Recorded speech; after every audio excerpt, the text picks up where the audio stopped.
Venga, ¿y a qué hora acaba? Una hora. Imposible.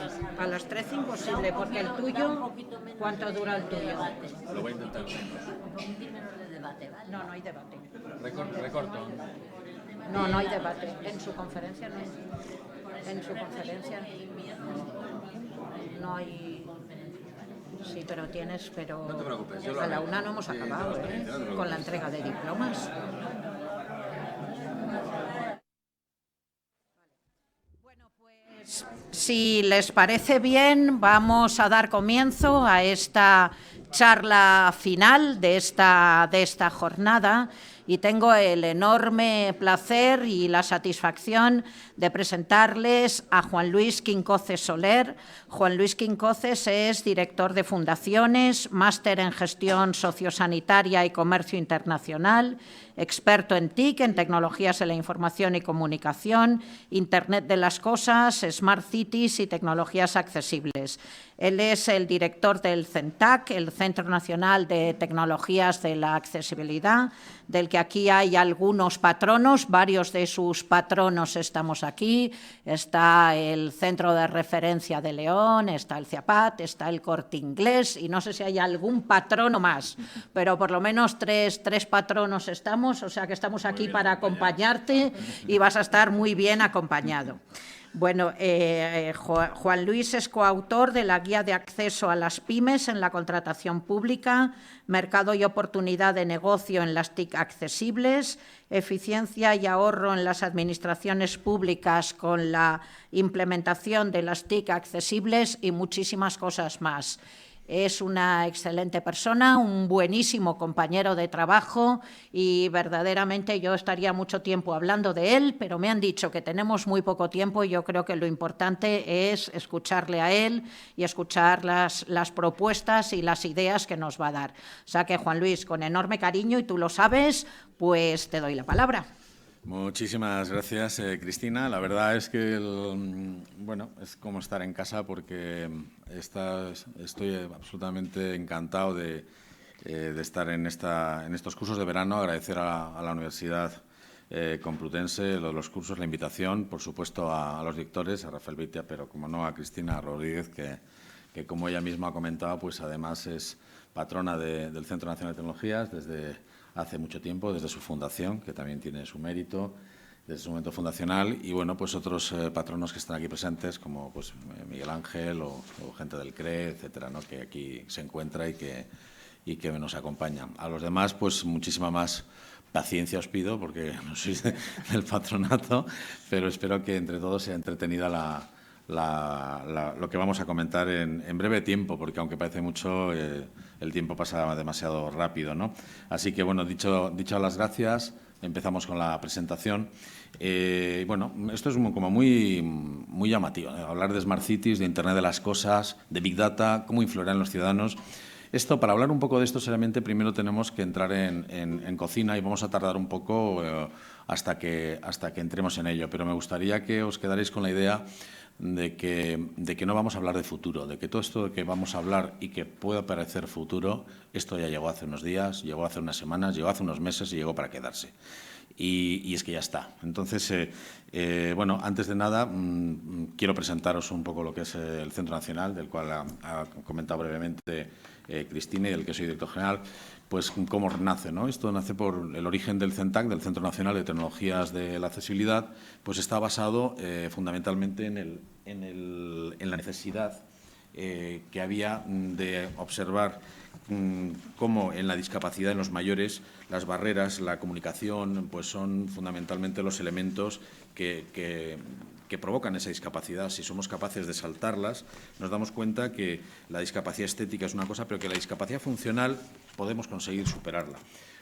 Claro, la siguiente reflexión es que una herramienta fantástica para todo esto es la tecnología, ¿no? O sea, la tecnología es una herramienta que puede permitir el romper estas barreras y, por tanto, el saltar esta discapacidad en muchos casos.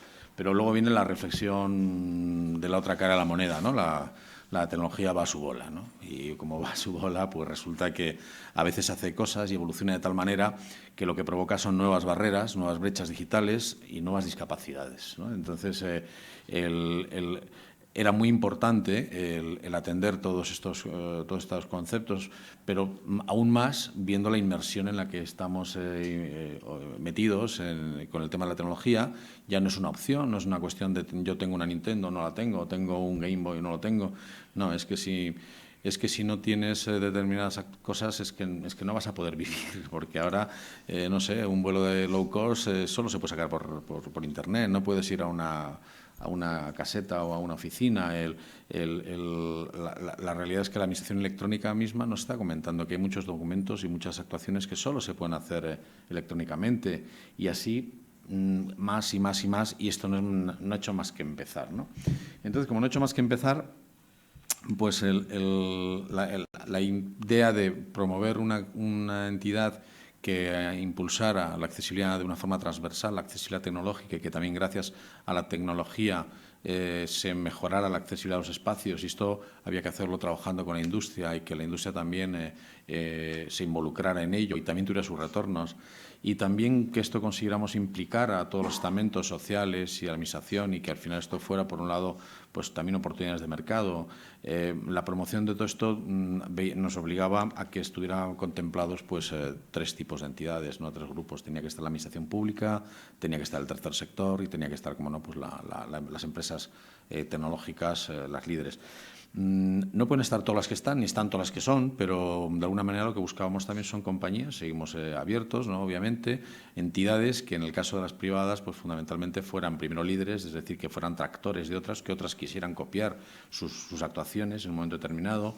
Segundo, que estuvieran muy involucrados con millones de clientes. Esto al final implica que en tu propio negocio tienes muchísima diversidad, altos, grandes, bajos, pequeños, gordos, en sillas de ruedas, ciegos, de todo. Y el que tu propio negocio también observe esa diversidad es muy interesante, sobre todo si además utilizas la tecnología. Y la tecnología es una parte importante del core de negocio de estas empresas tecnológicas que están con nosotros, ¿no? Luego, lógicamente, que tuvieran esa responsabilidad social corporativa, esa opción de estar aquí, ¿no? La administración pública, pues como decíamos, está el Ministerio de Sanidad, Servicios Sociales e Igualdad, a través del CEAPAT, su directora aquí... exdirectora, aquí es directora muy recientemente, después de algunos cuantos años, está aquí al lado nuestro. También está el Centro de Referencia Estatal de Dependencia y Discapacidad de León. Bueno, no he visto a Maite, pero él es la que suele... sí, ahí estás, efectivamente. Y también pues el Real Patronato sobre Discapacidad, pues que como sabéis pues seguramente es pues el más antiguo que en España, probablemente, dedicado al tercer sector, a la discapacidad, etcétera, ¿no? La asociación más antigua. La presidenta es la reina, y bueno, y hasta ahora están viendo a ver si es la reina o la reina, ¿no? Bueno, entonces, de cualquier manera, el Ministerio de Industria también se encuentra presente a través de Red.es. Red.es, como sabéis, es el agente más importante a nivel de tecnología y de comunicaciones dentro del Ministerio de Industria, Turismo y Comercio. Y esa es una pata bastante potente de lo que significa la administración pública y la apuesta que hay de ella en CENTAC. Luego también pues, se encuentra, como decían, pues, entidades tecnológicas, en este caso el Corte Inglés. No hace falta explicar quiénes son, pues todos los conocemos. Además, ahora que ha llegado el verano, nos lo anunciaron ya hace un tiempo, pues ya lo sabemos. Está Telefónica, también está la Fundación Vodafone. Esto es interesante, hay 2 entidades operadoras en competencia límite y las 2 sentadas en la misma mesa, y esto quiere decir que hay unos objetivos que superan las actuaciones privadas de cada una de las partes que hay en la mesa.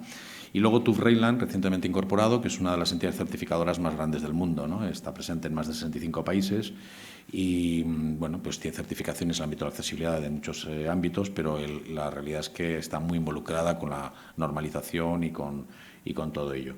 El tercer sector no podía faltar, y en el tercer sector, pues si hubiera que nombrar 2 entidades, las 2 entidades pues son CERMI y Fundación ONCE, ¿no? CERMI es el agente representante del tercer sector, más de 6.000 asociaciones probablemente dentro de lo que es la representación que tiene, y la Fundación ONCE, pues que os voy a contar, ya sabéis, Príncipe de Asturias, 75 años ya la ONCE, 25 años la Fundación ONCE, y bueno, pues dos protagonistas no solamente en España, sino también desde fuera de España se ven con bastante en algunas ocasiones envidia, porque son entidades que son muy difíciles de crear y de generar y de que... Pero bueno, la realidad es que no voy a centrarme en qué hacemos, porque pero estamos en el ámbito institucional, estamos en el ámbito industrial y empresarial, estamos en el ámbito de desarrollo estratégico, pues dentro de lo que son aeropuertos, transporte en general, comunicaciones, movilidad, y luego también intentamos llevar a cabo proyectos conjuntamente con terceras partes, pues de realidad aumentada, de 3D, hacemos talleres expertos, aulas de formación, probablemente tendremos en canal YouTube, les invito al que quiera visitarnos. Hay probablemente pues unos 140, 150 vídeos ya en estos momentos de casi 2 horas de duración, de talleres expertos, siempre en tecnología y accesibilidad, en todos los ámbitos, transporte, administración, electrónica, 3D, impresoras, realidad aumentada, Big Data, Internet de las Cosas, de todo, siempre llevándolo al punto de la accesibilidad y desde el punto de vista tecnológico, ¿no? Con gente experta, subtitulado, signado, y bueno, pues gratuito, con lo cual es un espacio multimedia, probablemente uno de los más grandes de Europa ahora mismo en ese ámbito, y lo tenemos aquí en casa a vuestra disposición.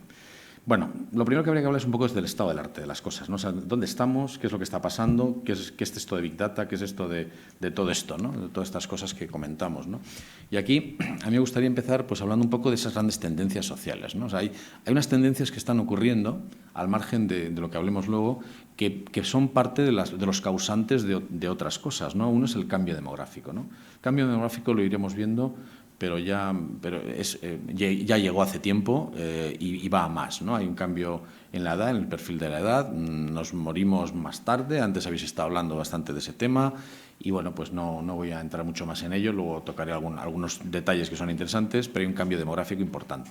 Hay un crecimiento urbano y esto lo estamos viendo en muchísimos aspectos. Por ejemplo, una de las grandes tendencias en el ámbito del turismo mundial, el gran ganador es el turismo urbano. O sea, las grandes ciudades están creciendo en turismo de una forma espectacular, comparativamente hablando, con otros destinos, ¿no?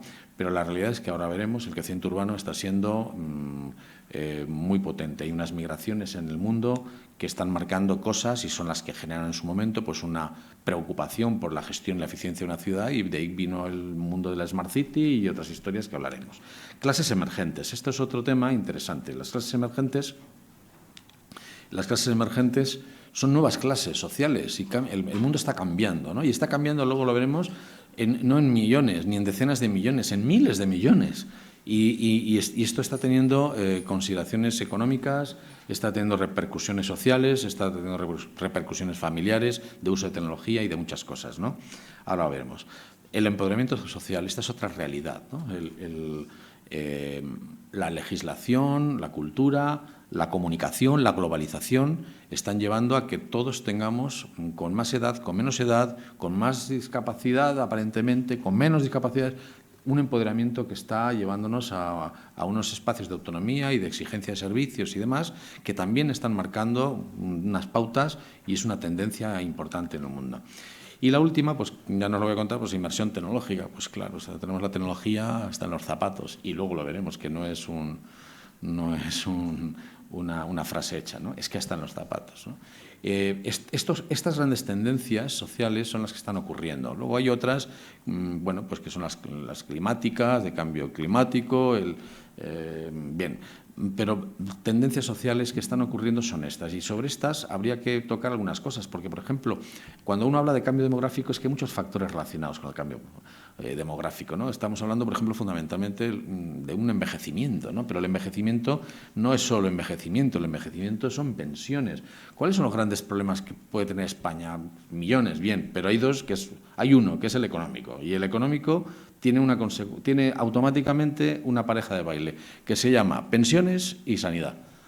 Esas dos partes del coste de todo lo que supone, todo lo que eso que llamamos esa forma de vivir que tenemos, que queremos que siga siendo así probablemente, pero eso tiene un coste, ¿no? Y eso está cambiando la balanza por el tema del envejecimiento, que está provocando pues que vivamos más, que haya más pensiones, que como vivimos más, ya lo veremos luego, pues también vamos más al médico, tenemos que ser mejor atendidos, hay más escáneres, hay más cosas de todo. Hay mucha cronicidad, que es uno de los costes principales, la multicronicidad, Pero claro, por eso digo que estos factores van relacionados. Cuando hablamos de envejecimiento, hablamos de cronicidad, de sanidad, de dependencia, hay servicios sociales, hay más discapacidad, porque también la discapacidad está ligada con la edad.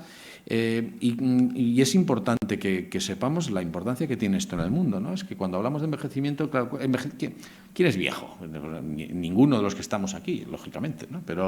Pero la realidad es que cuando puedes marcar unas pautas, siempre se hablaba de más de 65, así son casi todos los estudios, pero ¿por qué 65? Pues por un tema económico. Y dice, ¿cómo económico? Sí, porque se decidió que a los 65 uno se jubilaba, ¿no? Entonces, pues la edad de jubilación pues es la edad que se toma como envejecimiento. Si hubieran sido a los 60, a los 60... Yo soy vieja. Tú todavía no. Pero en realidad, al final, son unas marcas que se ponen. Yo creo que al final la especie humana vive en un entorno más o menos de 100 años, pues yo creo que a partir de los 50 como que no estamos yendo para arriba, estamos yendo para abajo. Yo estoy entre ellos, ¿no? Y en realidad lo que tenemos que ser conscientes es que, por ejemplo, en Europa hay 150 millones de personas de más de 50 años. O sea, no son 2 ni 15, ¿no? Y esto va increciendo. O sea, ahora estamos en un 17% de población aproximadamente, 8 millones, pero es que vamos, ya no se sabe si al 32, al 35, ahora hablan del 37. En España ya hay comunidades autónomas que tienen camino del 30%, ¿eh? Es decir, que esto no es algo que vaya... La media es esta, pero hay espacios ya donde está ocurriendo. La realidad es que vamos a ser muchísimos más y esto va a implicar que 1 de cada 3, por lo menos, va a tener más de 65 años, ¿no? Y estas implicaciones las vamos a ver, por ejemplo, en nuestros entornos familiares. Claro, para ayudar, para mover, para acompañar, también hace falta tener cierta edad, ¿no? Es difícil que una persona con 90 años ayude a otra de 92. Es decir, que al final ese espacio de dependencia y de acompañamiento, fijaros lo que pasa, si veis en el gráfico, se observa una línea de las personas de entre 45 y 65 años, pues que por un lado el ratio que ocurre de las personas que hay de 45 y 60, entre 45 y 65 años frente a las que hay de más de 85, es un ratio que es inverso, de tal forma que aproximadamente en el 2040 es que no va a haber personas para cuidar a las otras, porque es que vamos a ser todos abuelos y abuelas. Entonces, va a ser muy difícil que encontremos quien nos ayude. Pues tendrá que ser alguien que contratemos, o un robot, o migraciones que vengan a darnos servicios, pero desde luego no seremos nosotros, porque no estaremos, ¿no? El caso es que el cambio demográfico también, ya antes habréis hablado, y hay gente de tema sanidad muy interesante aquí, que también está en este espacio todos los días, pero como os comentaba antes, es que el gasto de la sanidad en España es un 70%, lo que corresponde con la cronicidad. La multicronicidad es un 70% de todo el gasto de la sanidad. O sea, es cierto el gasto de urgencias, es cierto los centros de salud, los ambulatorios, la migración. Bueno, todo eso es verdad, el múltiple gasto de fármacos, todo eso está bien, esos son muchísimos gastos. Pero el 70% es la multicronicidad. Entonces, y no estamos muy alejados de lo que ocurre en el resto del mundo. En Estados Unidos, por ejemplo, donde tenemos más información, pues ahora mismo es el 79%, ¿no? Claro, ¿eso dónde ocurre? Pues en personas de más de 65 años normalmente. Y ahí vemos una gráfica donde, por ejemplo, vemos que en la medida en que hay más cronicidad, lo vemos en el eje horizontal, pues el número de hospitalizaciones en pacientes de más de 65 años va creciendo de forma geométrica, ¿no? Y es que está también muy ligada a la parte de discapacidad. Desde luego hay discapacidad en el mundo y discapacidad en España, pero es que la discapacidad y el envejecimiento también tiene una relación. Con menos de 54 años estamos hablando de un 16%, pero cuando ya estamos entre los 55 y los 64 nos vamos al 32%. Ya, si hablamos de gente de más de 65, que es lo que parece que es el número mágico del que hay que hablar, pues estamos en un 44% de personas con discapacidad. Por supuesto, sigue aumentando al 60, al 70, etcétera, etcétera, ¿no? Es decir, la relación es obvia. Pero es que en el mundo, aparte, hay 1.000 millones de personas con discapacidad, según la Organización Mundial de la Salud. 1.000 millones, no hablamos de 15, 27, que igualmente serían importantes, ¿no? 1.000 millones. En España, pues las cifras que se dan del INE 2008, porque no se ha hecho otro macroestudio desde entonces importante, es un 3,8, pero en realidad, al final, dependiendo de las sociedades, estamos hablando siempre entre un 7, un 8 y un 12, o 13 o 14%, depende del país en el que nos movamos, estamos en esas cifras. En realidad, en España, si los hogares son de 2,1 según el último El último estudio, como cada vez tenemos menos hijos y somos mayores, pues ya no sé si son 2,1 o 1,27, pero en el último informe del INE pues, de personas por hogar era 2,1 la media, con lo cual, por lo menos en España, en estos momentos hay entre 8 y 9 millones de personas afectadas directamente en su casa con personas con discapacidad, ¿no? Claro, el crecimiento urbano, decíamos, pues que el crecimiento urbano está siendo una migración que cuando lo veamos dentro de muchos años, esto va a ser, es espectacular, ¿no?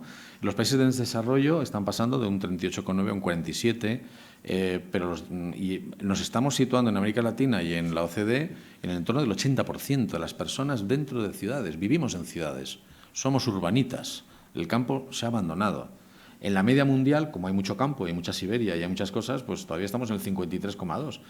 Pero en realidad la tendencia es a crecer, y a crecer lo estamos viendo aquí. Por ejemplo, del campo a las ciudades, desde el año 1800, donde había un 3% de población que estaba situada en las ciudades, hemos ido pasando a un 29% en los años 50, a un 50% en el 2008 y probablemente a un 65% en el 2040. Hablo a nivel mundial. En España hemos superado todo esto. Por ejemplo, en España estamos en el orden del 70 y el 80%, depende de la comunidad. Con lo cual, esto y en el resto de Europa ya existe, ya ocurrió, como estábamos viendo en las cifras anteriores. Claro, y lo de las clases emergentes, esto es un dato súper interesante. Además, son datos de una fuente, en este caso es de BBVA, de hace pues pocas semanas, pero es tremendo. O sea, en el año 2000, las clases medias emergentes eran 1.000 millones de personas, ¿no? El año 2000. Porque estos números, cuando yo los estuve escuchando, hablaban de principios de siglo. Yo todavía, como soy del siglo de antes, pues pensaba que principios de siglo hablaban de 1900. Siempre te vas a 1900. Pero no, claro, principios de siglo es el 2000 ya, ¿no? Cuando hablamos en estos momentos. Y principios de siglo, pues en el 2000, habían 1.000 millones. Pero es que en el 2014, hoy, hay 2.000 millones. O sea, en nada somos 2.000, pero es que en el 2020 seremos 2.500 millones las nuevas clases medias emergentes. ¿Esto qué quiere decir? Quiere decir que en 20 años, en el mundo, han aparecido 1.500 millones de personas, 1.500 millones de personas que son clases medias hacia arriba y tirando para arriba. Hay un dato bueno aquí también, que no es momento de aportarlo, pero que había casi 900 millones de pobres menos, lo cual eso es interesante como humanidad, ¿no?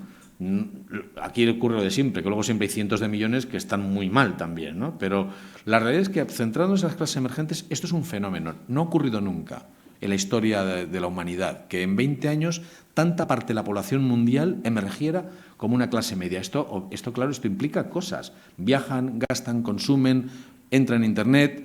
Es una clase media absolutamente emergente.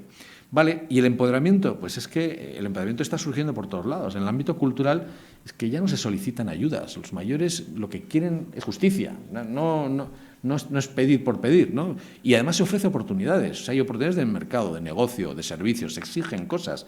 El empoderamiento en el ámbito legal ha ayudado mucho, ¿no? O sea, ya en el año 91 pues, hubo se aprobaron los principios de las Naciones Unidas en favor de las personas de edad, pero en el 2006 se aprobó la Convención y en bla, bla, bla, y hay 2.000 casos ya de nuevas normativas, reglamentaciones, desde Bruselas y desde otros ámbitos, donde el empoderamiento de la gente mayor, de la gente con discapacidad, de la gente que está emergiendo, pues va a más. Y va a más significa que en vez de hablar de deficiencia y de protección, hablamos de derechos y de autonomía. Y en vez de hablar de caridad, hablamos de posibilidad de decidir. Y en vez de ayudar, se habla de aportar. Entonces, claro, está cambiando este escenario. Y este escenario, económicamente, lo estamos viendo. Por ejemplo, en los turistas que vinieron a España, el gasto medio según edad, pues los que más gastaron fueron los mayores. Parecería, pues son los mayores. O sea, los de menos de 24 gastaron más o menos 1.038 euros. Por supuesto, los de menos de 24 casi ninguno trabaja, con lo cual entendéis que solo pagaron también los mayores. Pero entre 25 y 64 años, pues fueron un gasto de unos 965 euros y en cambio los de más de 64 gastaron 1.098 euros, no de media. En el ámbito económico podríamos insistir, este es un dato muy interesante. Ahora se está hablando mucho del tema de la umbral de la cantidad de infancia que hay bajo el umbral de la pobreza y demás. Bueno, entiendo que lo que se quiere decir es que las familias que están dentro del umbral de la pobreza, que tienen niños, pues tienen un riesgo, esos niños, de estar en ese espacio de umbral de pobreza de esa familia, y ahora se están tomando unas medidas y demás para ello. Pero, ¿qué está pasando con los mayores, ¿no? Pues los mayores, todos hemos hablado y hemos sabido que muchos mayores han estado ayudando a sus hijos, ayudando a la casa, y si no hubiera sido por muchas pensiones y por muchos mayores, muchas familias no habrían salido adelante. Pero no son miles, son cientos de miles los que probablemente han ayudado en España a pasar la crisis algo mejor en más de una casa. Pero es que en el año 2005 el umbral de la pobreza que había en el sector de los mayores de 65 años era un 28,8%. Y en el año 2012, es decir, todavía no estaba ni asomando ese final del túnel que parece que asoma ahora en el 14 o en el 15 y tal, pues ha pasado a 14,8%. Es decir, ha disminuido un 49%. ¿Esto por qué ha sido? Pues ha sido por dos motivos. Uno, porque el umbral de la pobreza se fija de una forma relativa frente a la media, y la media, la que sea, cuando estás un 60% por debajo, me parece que está considerado o si llegas a un 60% de esa media, está considerado como que estás dentro de un umbral de la pobreza, y ese nivel alto ha bajado. Al bajar el global, pues los demás pues han mejorado. Claro, ¿los demás han mejorado? No, los demás no han mejorado. Los únicos que han mejorado son este segmento, con lo cual este segmento es un segmento más fortalecido, es decir, un segmento que ha resistido mejor la crisis. No ha mejorado excesivamente, pero no se ha dañado.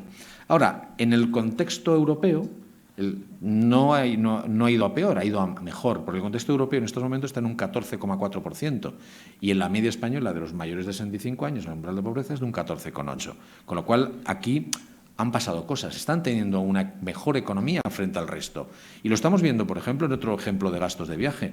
Resulta que el número de viajes y el gasto ocurrido en los segmentos que veis ahí, entre 15 y 24, que es Erasmus, pues es un 3% más, pues no, un poquito más. Entre 25 y 44 es una catástrofe. O sea, se ha viajado un 9% menos y se ha gastado un 20% menos. Esto es crisis. Estas son las familias y el paro y todos los problemas que hay. Entre 45 y 64 son como las ardillas, ¿no? Estos son los astutos. Estos viajan un 5% más, pero gastan un 2% menos, ¿no? Entonces, bueno, claro, yo creo que pasan de agencias tradicionales al Booking, de viajar en British o en Iberia a viajar en EasyJet, en Ryanair, en Air Berlin. Bueno, pues se han buscado la vida para hacer algo más, pero gastan menos. Entonces, todo esto sigue siendo mal negocio para todos. Pero resulta que vemos en que los mayores de 65, en todo este espacio, resulta que suben un 28% el número de viajes, crecen un 32% el gasto. Dice que es una barbaridad frente a lo que está ocurriendo en el resto. Y estamos creciendo todo, estamos contentos, hay más turismo, hay más ingresos por turismo. ¿Pero por qué? Pues porque hay muchos mayores que vienen de toda Europa, y de España también, que gastan más y que viajan. Bien. Y hay que entender lo de la inversión tecnológica que decíamos antes, y estos son detalles que los damos a veces en las diapos, que ya no sé si son 240.000 o 380.000, pero es que en 60 segundos, en un minuto, resulta que hayan ocurrido casi 250.000 de tweets, más de 600.000 pagos y transferencias en las redes bancarias, que haya habido más de 47.000 descargas, que veamos que hay más de 277.000 logins a Facebook, que haya más de 204 millones de emails en un minuto. Esto es para darnos cuenta un poco de lo que está pasando con el mundo y con la inversión, ¿no?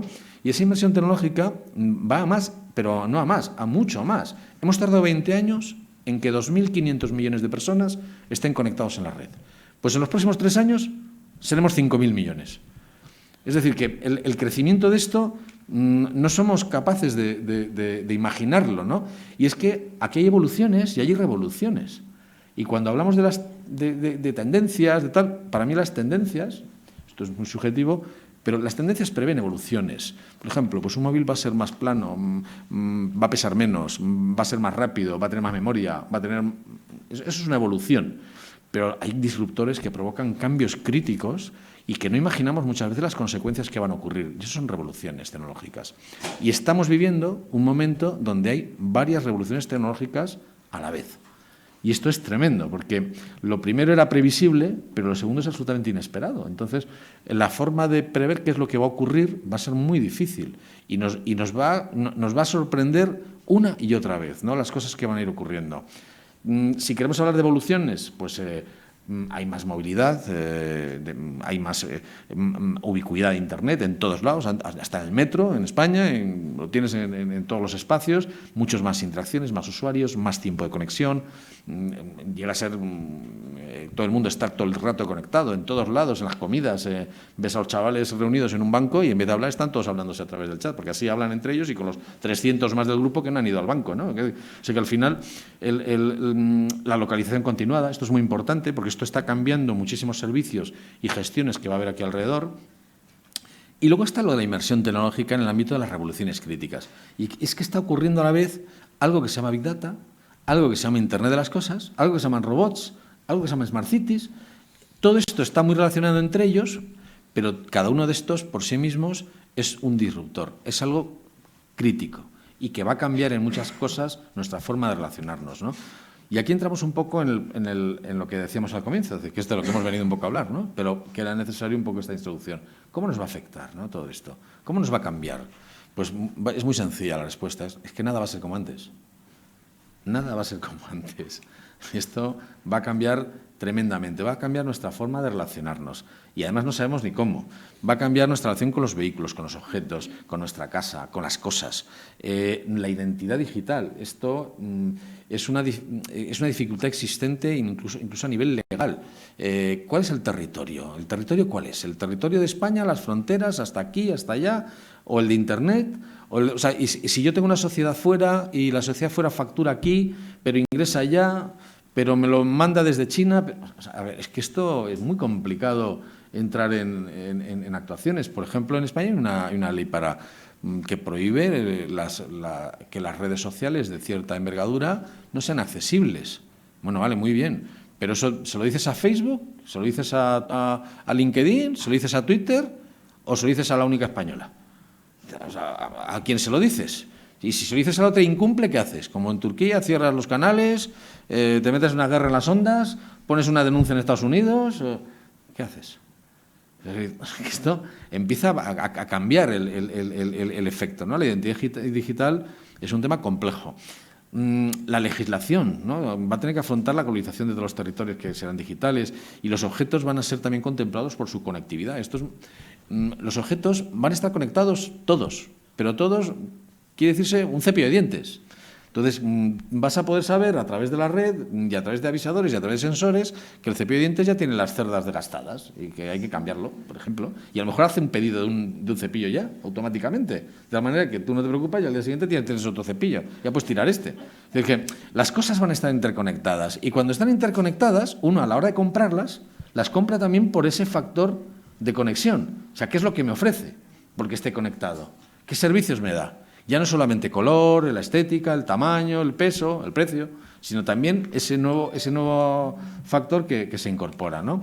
Y claro, los nuevos modelos de negocio van a estar tan afectados por temas como el Big Data que se van a arruinar algunos y otros nuevos van a crecer.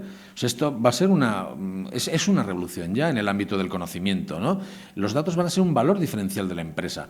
La gente de marketing y de negocio es que va a estar sentada con los de tecnología o los de tecnología con los de marketing y de negocio. O unos van a tener que saber lo de los otros o los otros los de lo uno, pero van a estar totalmente implicadas ambas partes, ¿no? Los robots, el empleo. Cuando hablamos de robots, yo no sé si están... O sea, los robots... De pronto, les voy a dar unas cifras. Se habla de drones, la guerra, tal. Los drones son robots que vuelan, ¿no?, de una forma u otra. Pero es que en Irak se han gastado miles de drones. O sea, no estamos hablando de que se han llevado 20 robots para... No, miles. Es decir, la producción y la fabricación empieza a ser masiva en muchos ambientes. En Francia hay compañías que están fabricando de forma masiva robots para hogar, domóticos. Algunos que solamente dan compañía. Pero dan compañía muy inteligente.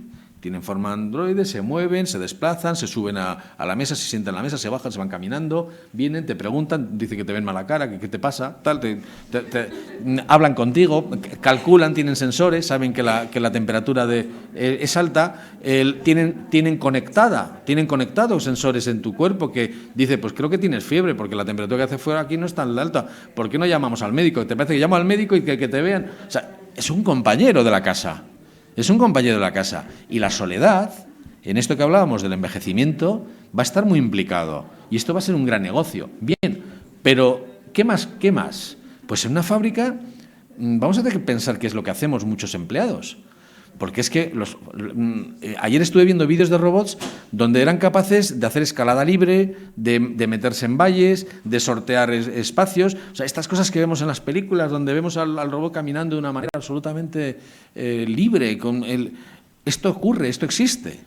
Entonces, esto tendrá un precio, pero eso no es una barrera. Cuando esto empiece a ser masivo, esto va a hacer muchas cosas, y en muchas cosas va a significar que nos van a sustituir en muchos espacios.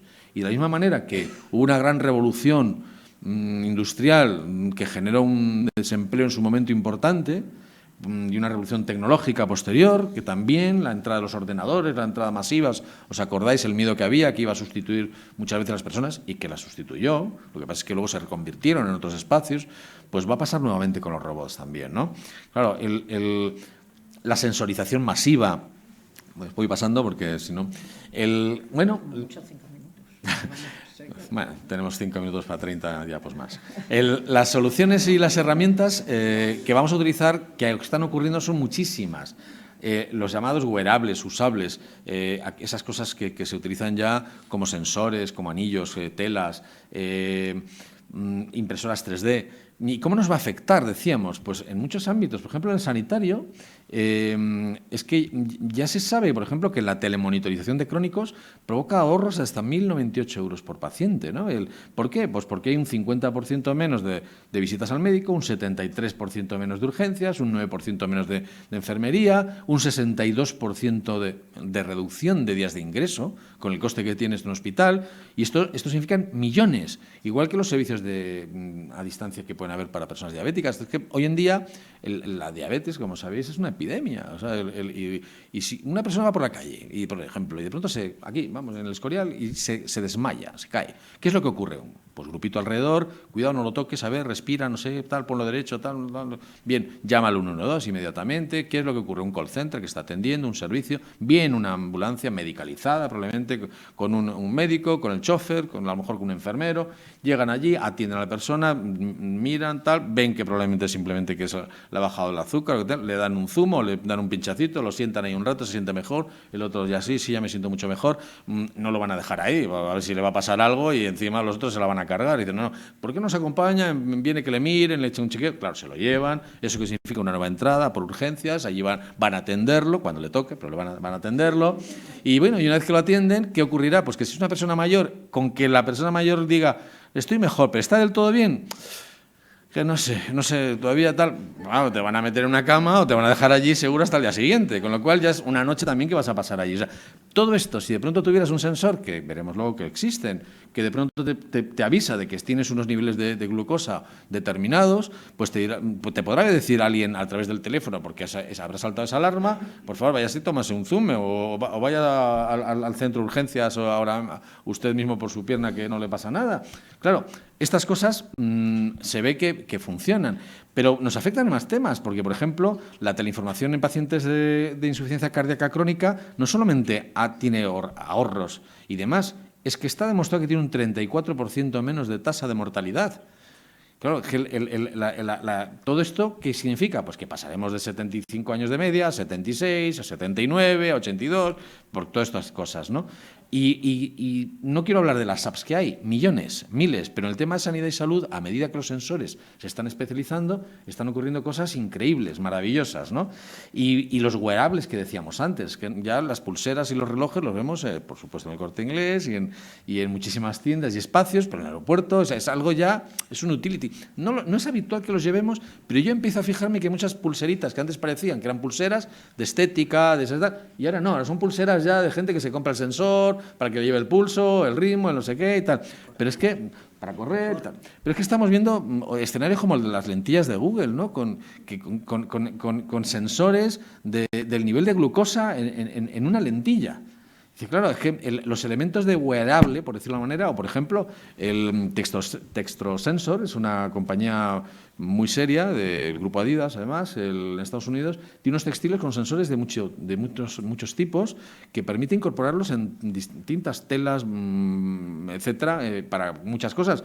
Pero bueno, estamos pendientes de ver los resultados, porque todavía esto son algo oscura la información que han dado, pero una compañía americana que sacó el Smart Bra con la detección preventiva de cáncer de mama, donde están aportando datos, donde el llevar este tipo de bras resulta que da una información con un 90% de sensibilidad, supera en mucho los falsos positivos y da mucha más información en personas de menos de 40 años, que no suele ser fácil obtenerla con mamografías y demás, no tiene radiación, etcétera, etcétera, etcétera. Es decir, que hay muchos elementos wearables que están incorporándose, o las Google Glass, que ya las conocéis, y muchas clones, o clónicas, o no clónicas, otros originales de Glass que están saliendo muy interesantes, pero es que, por ejemplo, es que hacen traducción simultánea, eso existe. O sea, te las pones, vas a hablarle en moldavo y el otro te va a contestar en checo, y nos vamos a entender.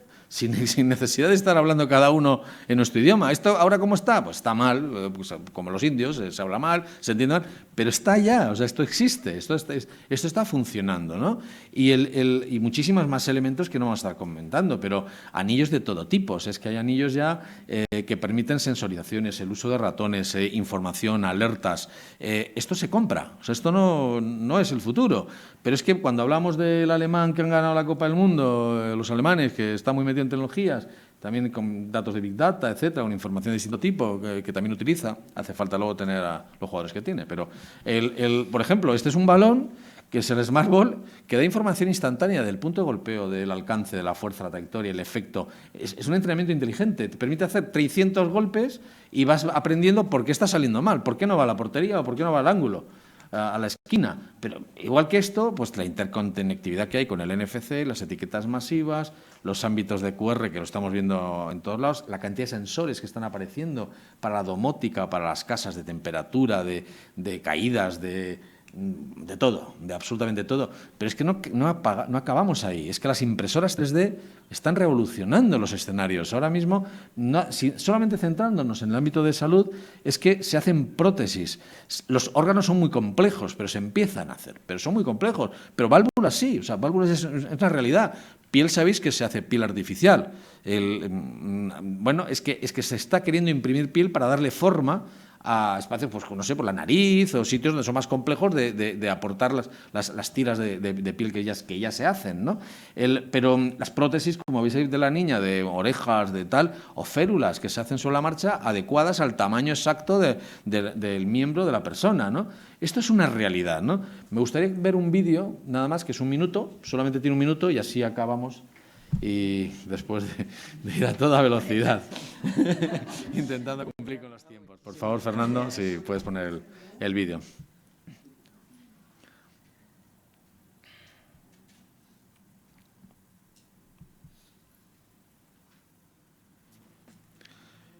Dura 1 minutito nada más, pero esto es...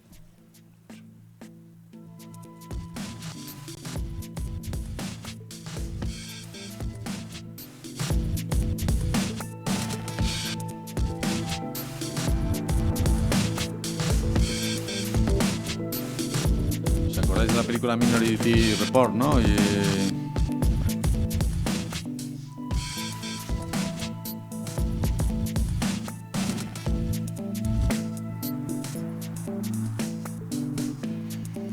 Bueno, para las personas que no puedan verlo, estamos viendo un vídeo donde se observa un producto que se llama Leap Motion, que en definitiva lo que permite es que con las manos podamos manejar la pantalla, la visión de lo que vemos dentro, pues con múltiples movimientos, dibujar, accionar, activar, trabajar, sin llegar a tocar ningún teclado, sin llegar a tocar ningún mecanismo intermedio, ni tocar la pantalla, ¿no? A distancia. Ya está, es cortito. Esto cuesta $80 y existe. Y lo podéis tener cualquiera por $80. Quiero decir que esto es lo que quería decir al comienzo de todo. Esto no es futuro. O sea, todo lo que hemos hablado tiene sus plazos, tiene sus tiempos, hay cosas que están más avanzadas, hay otras cosas que están menos, Pero esto, como no lo estemos incorporando o integrando en nuestra vida, en nuestros negocios, en nuestras empresas, en nuestros espacios, es que nos va a pasar por la derecha, por la izquierda, por arriba y por abajo. Así que muchísimas gracias a todos. Juan Luis, muchísimas gracias por esta magnífica conferencia final, que yo creo que no ha podido ser mejor elegida, porque has sintetizado y has animado muchísimo a ver el cambio, ¿no? Y yo creo que esto pues nos afecta a todos, te lo agradezco enormemente. Nos quedaríamos muchísimo más tiempo hablando contigo, haciéndote preguntas, pero no va a ser posible, pero sabemos dónde estás y sabemos dónde localizarte. No sé si al final has puesto la transparencia. El correo electrónico mío es juan.quincoces@centac.es y encantado de ayudar, contestar, asesorar o colaborar con cualquiera. O sea que... Pues de verdad, de todo corazón te agradezco esta magnífica charla. Creo que todos nos vamos como con ilusión. La ilusión es fundamental, la motivación es maravillosa. Yo creo que las tecnologías están ahí, pero tenemos que tener esa motivación, esa falta de miedo al cambio, esa capacidad de ver posibilidades para integrarlo en nuestro trabajo diario, en nuestra vida diaria, y creo que eso lo has sabido hacer, como siempre, de una manera excepcional. O sea que perdonar, pero le vamos a dar otro aplauso a Juan Luis.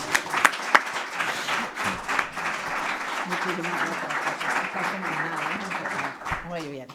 Y bueno, pues no va a haber tiempo para el coloquio. Le voy a pedir a Mariluz Cid que se incorpore a la mesa.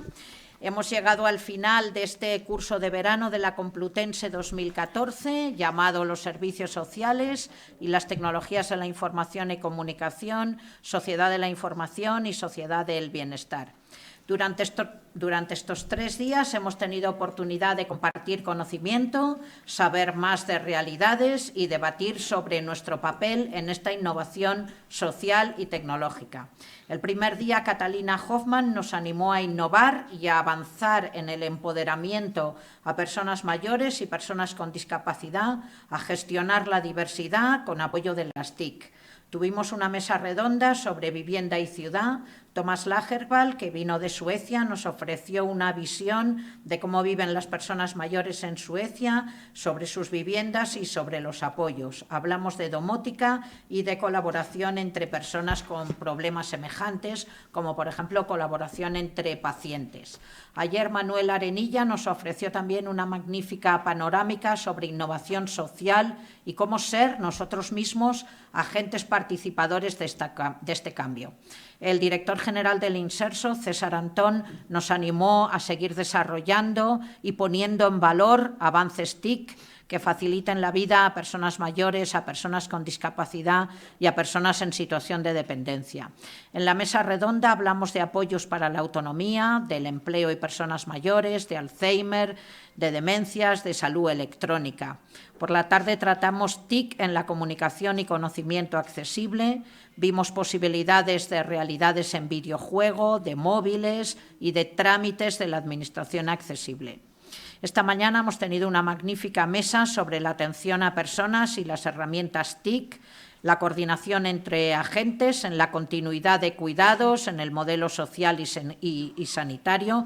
Hemos jugado con el tiempo pasado y futuro, hemos hablado de la experiencia de usuarios y hemos visto también la Universidad de Cuidadores. Hemos tratado también de la telemedicina y de la prevención a través de Bluetooth en la nube. Y, por último, Juan Luis Quincoces nos ha dado una magnífica charla presentando retos y presentando realidades que ya están aquí, de las muchísimas cosas que están ya y que van a venir más en el futuro. Y todo ello ha sido posible gracias a la Universidad Complutense y el Inserso y, sobre todo, gracias a la generosidad de los ponentes y a vuestra también generosa participación como agentes del cambio. Muchísimas gracias a todos los ponentes por compartir su experiencia, por ser innovadores, y gracias a todos vosotros que de manera presencial y digital habéis sido parte fundamental de este curso. Quiero dar las gracias al Inserso, al director general, al secretario general y al director del curso, Rafael Beitia, pero quiero dar unas gracias muy especiales al equipo de formación, a Jorge, a Manoli y a Marisol y desde luego a mi buena amiga y hasta ahora casi jefa, Mariluz Cid.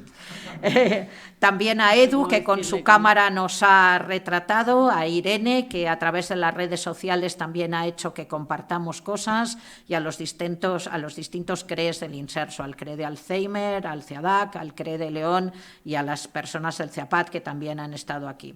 Gracias a las intérpretes de lengua de signos, que también han hecho un magnífico labor, gracias a las personas que a distancia han estado realizando la estenotipia y a las personas que han estado grabando estas aportaciones para que puedan ser compartidas en la web por muchas más personas. Yo aquí sí que quiero hacer un agradecimiento especial a Edsol Records y también al Inserso por haber permitido que todo este conocimiento no se quede aquí, sino que se quede también para poder ser transmitido, para poder ser utilizado durante que esté disponible en la web, ¿no?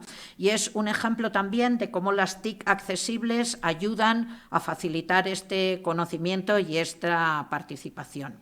Creo sinceramente que entre todos hemos formado un buen equipo y que nos hemos sentido un poco protagonistas de estas nuevas vías de innovación a través de la TIC, teniendo en cuenta su función de herramienta para conseguir una mayor participación, autonomía y empoderamiento. Hemos visto que el bien común es responsabilidad de todos y cada uno de nosotros y que si queremos cambiar las cosas a mejor, nosotros tenemos que ser facilitadores de este cambio. Y con esto, pues yo creo que nos merecemos todos un autoaplauso, igual que hay un selfie, pues nos vamos a dar un autoaplauso. No sé cómo se llama, un selfie de aplauso, pero bueno, un selfie de aplauso.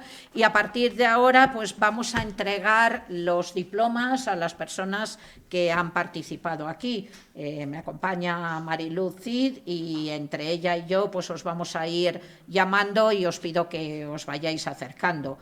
Creo que están por orden alfabético y si algunas personas pues no habéis podido quedaros hasta el final, pues os lo guardaremos y os lo haremos llegar. Medio minuto nada más. Sí. Quiero reiterar absolutamente todos los agradecimientos que tan completos ha hecho Cristina.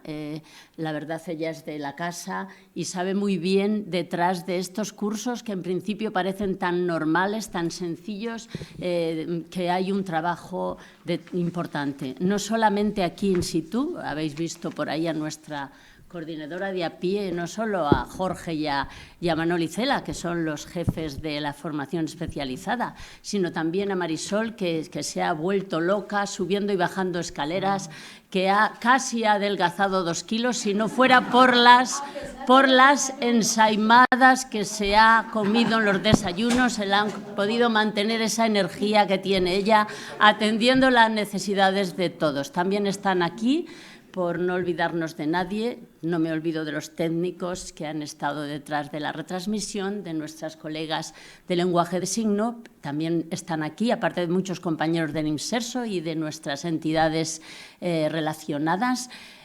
Pues Inés González, que es nuestra directora de la revista 60 y más, y nuestro superfotógrafo que nos está inmortalizando a todos, Eduardo.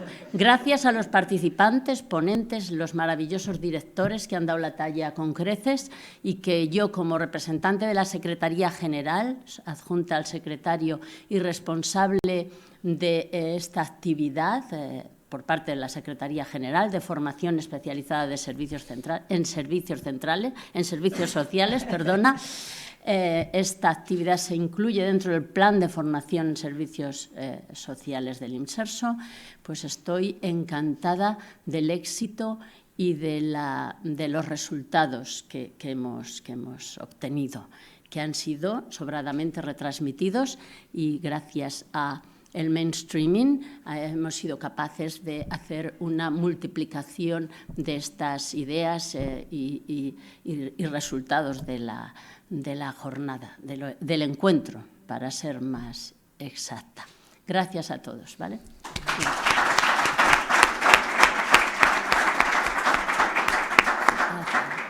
Muy bien, Mariluz, pues muchísimas gracias. Yo también quería citar a 2 alumnos especiales de informática que me han encantado lo atentos que han estado y que a mí me parece que eso de que sigamos aprendiendo es buenísimo. La verdad que para mí son un ejemplo porque podían decir de todo esto yo ya sé, porque soy el responsable de informática del Inserso y me parece que estamos aquí todos para aprender, ¿no? Y de verdad que para mí habéis sido un ejemplo. Bueno, pues vamos a pasar a nombrar a las personas.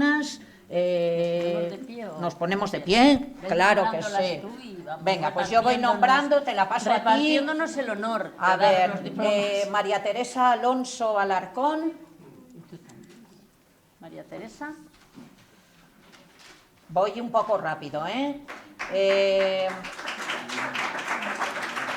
Doña Bárbara Álvarez Solanilla. Fabiola Isabel Ávila López.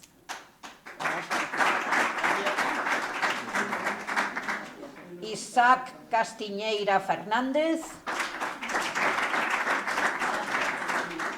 Manuela Cela Caballero. Jorge Domínguez Serrano. Juan Luis Gamonal. Mercedes García Camino, que hoy tenía un tema médico y se lo voy a dar yo si no os importa. Francisca Gómez Gutiérrez. Paquita para los amigos. María Isabel González, Ana Isabel González Fernández. María José Jabaloyes López. Irene Lorente. Miguel Ángel Montero Martínez.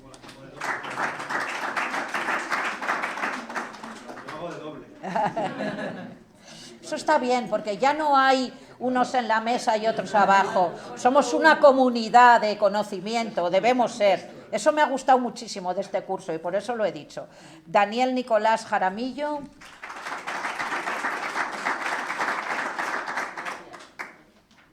Gemma María Pérez Contreras.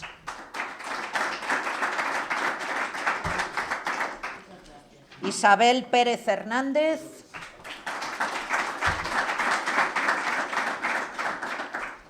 Enrique Pérez Sáez.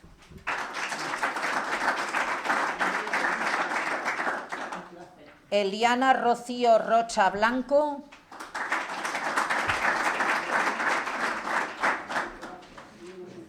Constancio Rodríguez Martín. María Rueda Díaz de Rábago.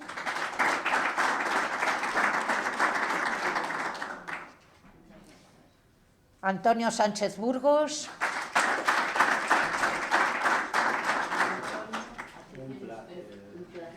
Susana Santiago.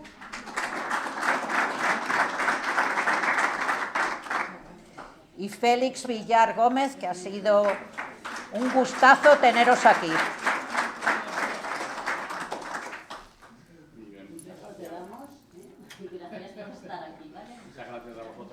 Bueno, pues con esto finalizamos esta comunidad de conocimiento con ayuda de las TIC, deseándoos el mayor éxito profesional, personal, familiar y deseando que lo que hayamos aprendido no lo pongamos solo en pilotos, sino en cada vez más realidades que sean buenas para todos, ¿no? Pues Mariluz. Gracias a ti, Cristina, de verdad. Yo encantada. Ahora y en el futuro no se nos va a escapar fácilmente. Venga, pues muchas gracias. Bien.